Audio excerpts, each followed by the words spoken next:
প্রতিবেদনের শুরুতেই আপনাদের একটা ছোট্ট দৃশ্য কল্পনা করতে বলবো। একদিকে আমেরিকার ইতিহাসের সবচেয়ে শক্তিশালী war machine USS Abraham Lincoln এখন বর্তমানে দক্ষিণ চীন সাগর থেকে সোজা তার মুখ ঘুরিয়ে ধেয়ে আসছে মিডিল ইস্টের দিকে। আর ঠিক সেই মুহূর্তে যখন ইরানের আকাশে বারুদের গন্ধ, তখন খবর আসছে ইরানের সুপ্রিম লিডারের নিজের ঘরের লোক নাকি গোপনে দুবাইয়ে হাজার হাজার কোটি ডলার পাচার করছেন ক্রিপ্টোকারেন্সির মাধ্যমে, ব্যাংকের র্যাডার ফাঁকি দিয়ে। দেখুন, এটা কোনো সাধারণ খবর নয়। আমেরিকার ট্রেজারি বিভাগ দাবি করছে ইরানের নেতারা, যারা এতদিন আমেরিকাকে শয়তান বলে গালি দিত, তারা নাকি এখন বুঝতে পারছে তাদের সময় শেষ। প্রিয় দর্শক, আজকের এই প্রতিবেদনে আমি সেই ইনসাইট স্টোরি আপনাদের বলবো যা মেন স্ট্রিম মিডিয়া হয়তো আপনাদেরকে বুঝিয়ে বলেনি।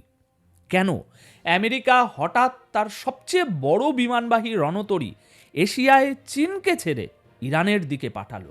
কেন ট্রাম্প রেজা পেলভিকে নাইস গাই বললেও ইগনোর করছেন? আর কেনই বা কাতার থেকে আমেরিকা তাদের সব কর্মীদের সরিয়ে নিচ্ছে? দর্শক, শুরুটা করছি সেই দৈত্য দিয়ে, যা এখন ইরানের দিকে ধেয়ে আসছে। পলিটিক্সের ভাষায় একে বলা হয় পাওয়ার প্রজেকশন, কিন্তু আমার ভাষায় এটা হলো সাগরের বুকে ভাসমান মৃত্যু। আমেরিকা সাউথ চায়না সি থেকে তাদের USS Abraham Lincoln career strike group তুলে এনে সোজা সেন্টকম বা সেন্ট্রাল কমান্ডের জোন অর্থাৎ মিডিল ইস্টে পাঠাচ্ছে। আপনারা হয়তো ভাবছেন, এ আর এমন কি, আমেরিকার জাহাজ তো আসেই। না বস, এখানেই ভুল করছেন। এটা কোনো ডেলি রুটিন টহল নয়। একটা ক্যারিয়ার স্ট্রাইক গ্রুপ মুভ করা মানে কি জানেন? এটা কোনো ছেলে খেলা নয় যে আজ মন চাইলো কাল পাঠিয়ে দিলাম। ইউএসএস আব্রাহাম লিঙ্কন একা আসে না, এর সাথে থাকে guided missile cruiser, destroyer ship, আর জলের নিচে থাকে নিউক্লিয়ার সাবমেরিন।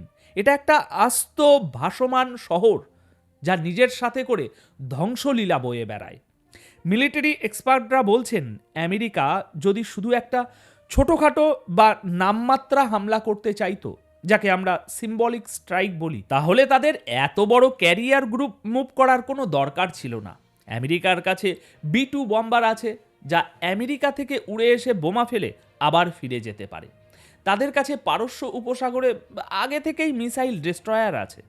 তাহলে আব্রাহাম লিঙ্কনকে কেন আনা হচ্ছে, তাও আবার চীনকে পাহারা দেওয়া ছেড়ে? দেখুন, এর উত্তর খুব ভয়ঙ্কর। যখন কোনো দেশ তার পুরো কেরিয়ার গ্রুপকে এক জায়গা থেকে আরেক জায়গায় রিপোজিশন করে, তার মানে তারা লং গেম খেলতে এসেছে। তারা শুধু একটা রাত হামলা করে চলে যাবে না, তারা সেখানে ঘাঁটি গাড়তে আসছে। তারা সেখানে থেকে মাসের পর মাস অপারেশন চালানোর লজিস্টিক নিয়ে আসছে। মানে সহজ বাংলায়, আমেরিকা ইরানি বর্ডারের কাছে একটা স্থায়ী ভাসমান ঘাঁটি তৈরি করছে।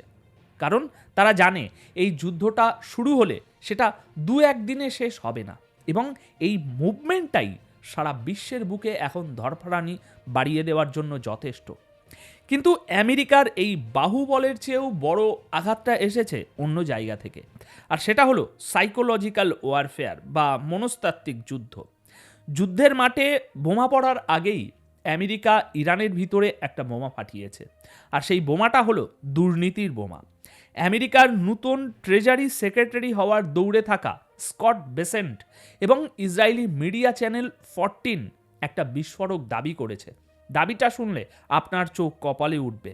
বলা হচ্ছে, গত কয়েকদিনে যখন যুদ্ধের ডামাডোল বাজছে, তখন ইরান থেকে প্রায় $1.5 বিলিয়ন, মানে $150 কোটি দুবাইয়ের বিভিন্ন অ্যাস্ক্রো অ্যাকাউন্টে ট্রান্সফার করা হয়েছে, এবং এই টাকা ব্যাংকের মাধ্যমে যায়নি, গেছে ক্রিপ্টোকারেন্সির মাধ্যমে, যাতে কেউ ট্রেস করতে না পারে। আর সবচেয়ে শকিং বিষয়টা কি জানেন? রিপোর্টে নাম এসেছে খোদ ইরানের সুপ্রিম লিডার আয়াতুল্লাহ আলী খামিনির ছেলে এবং সম্ভাব্য উত্তরসূরি মোস্তাবা খামিনির। বলা হচ্ছে এই টাকার মধ্যে প্রায় $328 মিলিয়ন সরাসরি তার সাথে লিঙ্কড। এখন আপনারা প্রশ্ন করতে পারেন, ভাই এটা কি সত্যি নাকি আমেরিকার প্রপাগ্যান্ডা? দেখুন, জিওপলিটিক্সে টাইমিং খুব গুরুত্বপূর্ণ। ঠিক যখন ট্রাম্প হুমকি দিচ্ছেন, যখন আমেরিকার রণতরী এগিয়ে আসছে, ঠিক তখনই এই খবর কেন লিক করা হলো? দেখুন, এর মানে হতে পারে মাইন্ড গেম। আমেরিকা চাইছে ইরানের সাধারণ মানুষকে এটা বোঝাতে যে যাদের জন্য তোমরা জীবন দিতে প্রস্তুত সেই নেতারা আসলে চোর। তারা তোমাদের মৃত্যুর মুখে ফেলে নিজেরা পালাচ্ছে। ভাবুন একবার, ইরানের একজন সাধারণ সৈনিক যে সীমান্তে দাঁড়িয়ে আছে আমেরিকার সাথে যুদ্ধ করার জন্য, সে যখন শুনবে তার লিডারের ছেলে দুবাইয়ে মিলিয়ন মিলিয়ন ডলার পাচার করছে, তার কি আর যুদ্ধ করার মনোবল থাকবে? এটাই আমেরিকার আসল চাল। তারা ইরানের সিস্টেমকে ভেতর থেকে নাড়িয়ে দিতে চাইছে। আচ্ছা, এবার আসি ডোনাল্ড ট্রাম্পের দিকে। ট্রাম্প মানেই আনপ্রেডিক্টেবল। সবাই ভাবছিল ট্রাম্প হয়তো ইরানের সাবেক রাজপরিবার অর্থাৎ রেজা পেলভিকে আবার ক্ষমতায় বসাবেন। কিন্তু ট্রাম্প এখানেও একটা গুগলি দিয়েছেন। রয়টার্সকে দেওয়া এক এক্সক্লুসিভ ইন্টারভিউতে ট্রাম্প রেজা পেলভি সম্পর্কে যা বললেন তার রীতিমতো অপমানজনক বলা যেতে পারে। ট্রাম্প বললেন, he is a nice guy, সে ভালো লোক, কিন্তু সাথে সাথেই প্রশ্ন ছুড়ে দিলেন, ইরানের ভেতরে কি আদেও তার কোনো মাটি আছে? তার কি কোনো সাপোর্ট আছে? ট্রাম্প পরিষ্কার করে দিয়েছেন তিনি ইরানে সরকার পরিবর্তন চান ঠিকই, কিন্তু তিনি 1979 সালের আগের রাজতন্ত্র ফিরিয়ে আনার পক্ষপাতিত্ব নন। ট্রাম্প একজন ব্যবসায়ী, তিনি লস প্রজেক্টে ইনভেস্ট করেন না। তিনি দেখছেন রেজা পেলভির হয়তো পশ্চিমাদের কাছে জনপ্রিয়তা আছে, কিন্তু ইরানের গ্রাউন্ড লেভেলে তার কতটা শক্তি আছে তা নিয়ে ট্রাম্পের সন্দেহ আছে। এখন এর মানে কি? এর মানে হলো আমেরিকা ইরানে হামলা চালাবে, বর্তমান সরকারকে দুর্বল করবে, হয়তো ফেলে দেওয়ার চেষ্টাও করবে, কিন্তু তারপর ক্ষমতায় কে আসবে সেটা নিয়ে আমেরিকার কোনো মাথা ব্যথা নেই, বা থাকলেও সেটা পেহেলবি নন। দেখুন, ট্রাম্প খুব ঠান্ডা মাথায় খেলছেন। তিনি বলছেন গণতন্ত্র আসবে, কিন্তু রাজা আসবে না। অর্থাৎ তিনি ইরানের বর্তমান বিরোধীদের উস্কে দিচ্ছেন, কিন্তু কোনো নির্দিষ্ট নেতাকে মাথায় তুলছেন না। এখন প্রশ্ন হলো, ইরান কি ভয়ে গুটিয়ে আছে?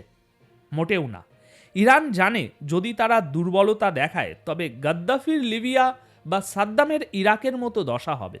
ইরানের আইআরজিসির টপ কমান্ডাররা, বিশেষ করে তাদের অ্যারোস্পেস ফোর্সের কমান্ডার মাজিদ মুসাবি পরিষ্কার হুমকি দিয়েছেন। তিনি বলেছেন ইসরায়েলের সাথে গত বছরের যুদ্ধের পর ইরান তাদের মিসাইল ভান্ডার আরও বাড়িয়েছে। এখন তাদের কাছে হাজার হাজার মিসাইল লোড করা আছে, জাস্ট একটা বোতাম টেপার অপেক্ষা। দেখুন, ইরান একটা ম্যাড ডগ স্ট্র্যাটেজি নিয়েছে। তারা বলছে, তুমি যদি আমাকে মারতে আসো, আমি একা মরব না, আমি পুরো রিজিয়ন জ্বালিয়ে দেব। অর্থাৎ পরিস্থিতি এখন এমন, বারুদের স্তূপের উপর সবাই বসে আছে, কেউ একজন শুধু একটা দেশলাই কাঠি জ্বাললেই পুরো মধ্যপ্রাচ্য দাউ দাউ করে জ্বলবে। দর্শক, আমার কাজ আপনাদের অথেন্টিক সত্য খবরগুলো দেওয়া, আপনাদের হয়ে সিদ্ধান্ত নেওয়া নয়। কিন্তু এই প্যাটার্নগুলো লক্ষ্য করুন। একদিকে আমেরিকার বিশাল নৌবহর, অন্যদিকে দুর্নীতির অভিযোগ, একদিকে ট্রাম্পের ধোঁয়াশাপূর্ণ অবস্থান, অন্যদিকে ইরানের মরণপণ হুমকি। এগুলো কি শুধুই প্রেসার গেম, নাকি আমরা তৃতীয় বিশ্বযুদ্ধের মহড়ার সাক্ষী হচ্ছি? আপনারা অনেকেই কমেন্টে জিজ্ঞাসা করছেন, ট্রাম্প তো ক্ষমতায়, হুমকিও দিচ্ছেন, কিন্তু হামলাটা কেন এখনো হচ্ছে না? দেরি কিসের? দেখুন, ডোনাল্ড ট্রাম্প বোকা নন। এই মুহূর্তে সাউথ চায়না সি থেকে যে ইউএসএস আব্রাহাম লিঙ্কন স্ট্রাইক গ্রুপটি রওনা দিয়েছে, সেটার মিডল ইস্টে পৌঁছাতে সময় লাগবে কম করে হলেও 1 সপ্তাহ, 7 দিন। এই 7টা দিন ট্রাম্প এমনি এমনি বসে নেই। এই সময়টা তিনি নিচ্ছেন ইরানকে মানসিকভাবে ভেঙে ফেলার জন্য। কিন্তু আসল প্রশ্ন হলো, আমেরিকা কেন তার এই বিশাল নৌবহরকে চীন থেকে সরিয়ে ইরানের দিকে আনলো? লজিকটা ধরুন। যদি আমেরিকার উদ্দেশ্য হতো শুধুমাত্র ইরানের উপরে 2-4টে বোমা ফেলে শিক্ষা দেওয়া, তাহলে তাদের কাতার, বাহরাইন বা কুয়েতের এয়ারবেসই যথেষ্ট ছিল। এমনকি আমেরিকার মূল ভূখণ্ড থেকে B-2 বম্বার উড়ে এসে কাজ সেরে যেতে পারত। তার জন্য আস্ত একটা কেরিয়ার স্ট্রাইক গ্রুপ বা ভাসমান যুদ্ধক্ষেত্র মুভ করার কোনো দরকার ছিল না। যখন একটা সুপার পাওয়ার তার নেভেল ফ্লিটকে এভাবে রিপোজিশন করে, তার একটাই অর্থ, তারা হিট অ্যান্ড রান করতে আসছে না, তারা আসছে লং টার্ম সিজ বা দীর্ঘমেয়াদী যুদ্ধের জন্য। এই নৌবহর আসা মানে আমেরিকা পারস্য উপসাগরের মুখে এমন একটা চক্রব্যূহ তৈরি করতে চাইছে যাতে যুদ্ধ শুরু হলে ইরান তেল বিক্রির জন্য ইরানের জাহাজ তো দূরের কথা, একটা মাছ ধরার নৌকাও বের হতে না পারে। অর্থাৎ আকাশ থেকে বোমা পড়বে আর জলপথ দিয়ে শ্বাস রোধ করে মারা হবে। ট্রাম্প সময় নিচ্ছেন, কারণ তিনি নিশ্চিত করতে চাইছেন যখন প্রথম মিসাইলটা ফায়ার হবে তখন যেন ইরানের পাল্টা মারার কোনো ক্ষমতাই অবশিষ্ট না থাকে। এটাই ট্রাম্পের মাস্টার স্ট্রোক। তিনি যুদ্ধ শুরুর আগেই শত্রুর মনোবল ভেঙে দিচ্ছেন। কিন্তু দাঁড়ান, আপনারা যদি ভেবে থাকেন আমেরিকা তার বিশাল জাহাজ নিয়ে আসবে আর ইরান, লিবিয়া বা ইরাকের মতো ভয়ে লেজ গুটিয়ে বসে থাকবে, তবে আপনারা বোকার স্বর্গে বাস করছেন। ইরান কোনো ব্যানানা রিপাবলিক নয়। গত 40 বছর ধরে ইরান প্রতিটি দিন, প্রতিটি মুহূর্ত প্রস্তুতি নিয়েছে ঠিক এই দিনটার জন্য। আমেরিকা ভাবছে তারা শিকার করতে আসছে, কিন্তু ইরান পারস্য উপসাগরকে আমেরিকার জন্য একটা মরণ ফাঁদ বা ডেথ ট্র্যাপে ইতিমধ্যেই পরিণত করে রেখেছে। মনে রাখবেন, পারস্য উপসাগর কোনো খোলা মহাসাগর নয়, এটা একটা সরু গলি। আর এই গলিতে আমেরিকার ওই বিশাল এয়ারক্রাফট ক্যারিয়ার আসলে একটা সহজ টার্গেট বা সিটিং ডাক ছাড়া আর কিছুই নয়। ইরানের আইআরজিসি কমান্ডাররা স্পষ্ট জানিয়ে দিয়েছেন তাদের হাজার হাজার কামিকাজি ড্রোন এবং অ্যান্টিশিপ মিসাইল জাস্ট একটা অর্ডারের অপেক্ষায়। আমেরিকার র্যাডার হয়তো 10টা মিসাইল আটকাতে পারবে, 50টা আটকাতে পারবে, কিন্তু যখন একসাথে 500 ড্রোন আর মিসাইল বৃষ্টির মতো ওই আব্রাহাম লিঙ্কনের উপরে ঝাঁপিয়ে পড়বে, তখন কি আমেরিকার সেই প্রতিরক্ষা ব্যবস্থা টিকবে? অর্থাৎ আমেরিকা যদি আগুনের এই খেলায় একটা ভুল চাল দেয়, তবে সেই আগুন শুধু ইরানে নয়, পুরো মিডল ইস্ট জ্বালিয়ে পুড়ে ছারখার করে দেবে। আমেরিকা কি সেই ঝুঁকি নেওয়ার সাহস দেখাবে? দর্শক, আপনারা কি মনে করেন? ইরানের এই পাল্টা জবাবে কি আমেরিকা পিছু হটবে, নাকি ট্রাম্প ইগোতে লেগে বোতাম টিপেই দেবেন? কমেন্টে আপনার মতামত জানান, কারণ আপনাদের কথাই আসল। দেখা হবে পরের প্রতিবেদনে। ভালো থাকবেন, সুস্থ থাকবেন। ধন্যবাদ আপনাদের সকলকে।